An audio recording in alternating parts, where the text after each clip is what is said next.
Hey guys, happy Tuesday. Oh, my battery's about to die.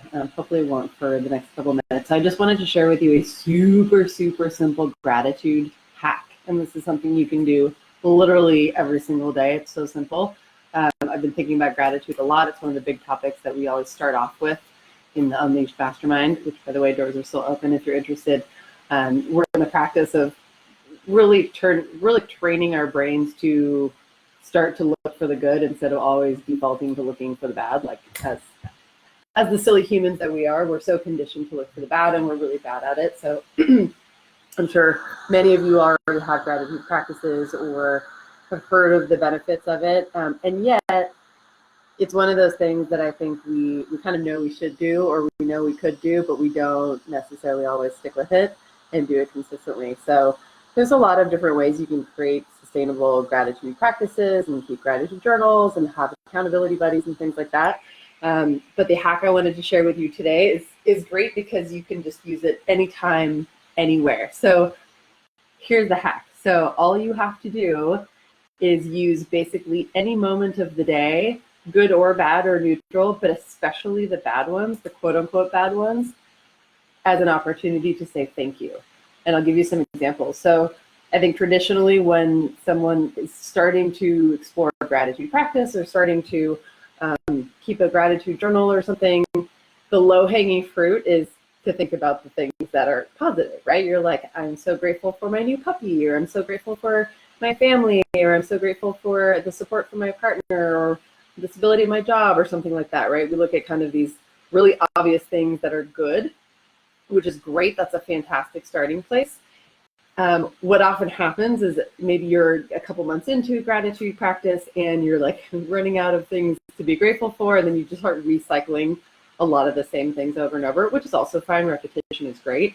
But if you want to go a little bit deeper, and if you want to get a little bit more advanced, and if you want to be able to just do gratitude anytime, anywhere, then you just start the practice of saying thank you to anything that happens. So the cool magic part of it happens when you start saying thank you when the bad things happen. So for example, let's say, so I'm a pretty clumsy person in general. I'm also working on changing that belief. But historically, I have, been the person who trips and falls or bumps into things, like really long arms, and I knock things over. I broke a mug yesterday. I broke the handle off a mug. Or no, 2 nights ago, I broke a mug, and the last night I broke a bowl. Like it happens all the time. I have bruises and cuts all over my shins from falling in the snow a couple weeks ago. Like, it's just, I'm just a clumsy person, and that's okay. But what I've realized is that every time I run into something or drop something or, stub my toe or whatever it is, instead of doing the default thing, which our programming, I think for most of us would be like, oh, God damn it, and then you start you express some anger, which is fine. It's great to let those emotions out. But then the reflex is to go automatically into self-judgment. God, I'm such an idiot. I'm so clumsy, blah, blah, blah, self-judgment. That's not helpful. You're not going to shame yourself into changing the behavior. What's way more helpful is if you can pause and just say thank you. So, at this point, you may be asking, well, why would you say thank you if you just hurt yourself, right? But the opportunity is that you are pausing long enough and you're saying thank you. You're pausing long enough to figure out what the lesson is or what the blessing is. Everything that happens in your life is an opportunity to learn something and to grow. And that's what's so amazing. So let's say I'm walking down the street, I trip over a curb, I bump into a tree, something like that. Instead of getting angry, I let out whatever emotion I need to, and then I will pause and I will say thank you. And in my particular case, I usually pause and say thank you, and I kind of direct it at the universe, and I'm like, thank you for reminding me to slow down, because I tend to move too fast. So being reminded to slow down is a super helpful lesson that I could learn over and over. I'm just going to go plug this in so I don't run out of battery. Another example would be, let's see, I wrote a couple of these down. Oh yeah, another example. So right now I've got a little bit of a knee injury, which is a bummer. And it would be really easy to just be super frustrated about my knee injury all the time. But instead, hold on, let me just plug this in. Let me get close up with my shin for a second.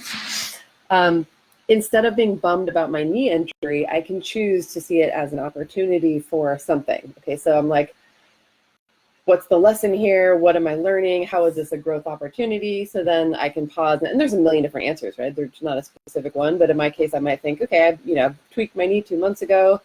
What's the opportunity here? What am I learning? And I can say thank you for the chance to grow my patience. I'm used to being pretty fit and able-bodied and just being able to kind of do whatever. And then when my knee is injured, I can't work out the way I like to. So I could easily go into frustration, or I can pause and say thank you and say, what's the lesson? Okay, this is teaching me patience.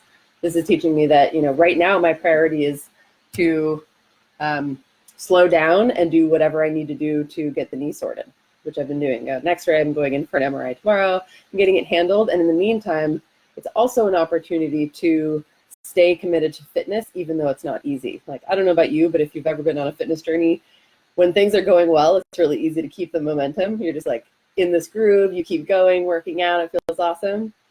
But then when you get injured or when you get out of the habit, then it's really hard to get back into it. And it's so easy to make excuses. So while my knee is injured, I have an opportunity to exercise the discipline and the commitment that it takes to still get my booty to yoga or get my booty to the gym and just do a workout. Luckily, I have a CrossFit coach husband who can give me like a modified workout that doesn't involve my knee, right? But there's so many things I can do that don't involve my knee.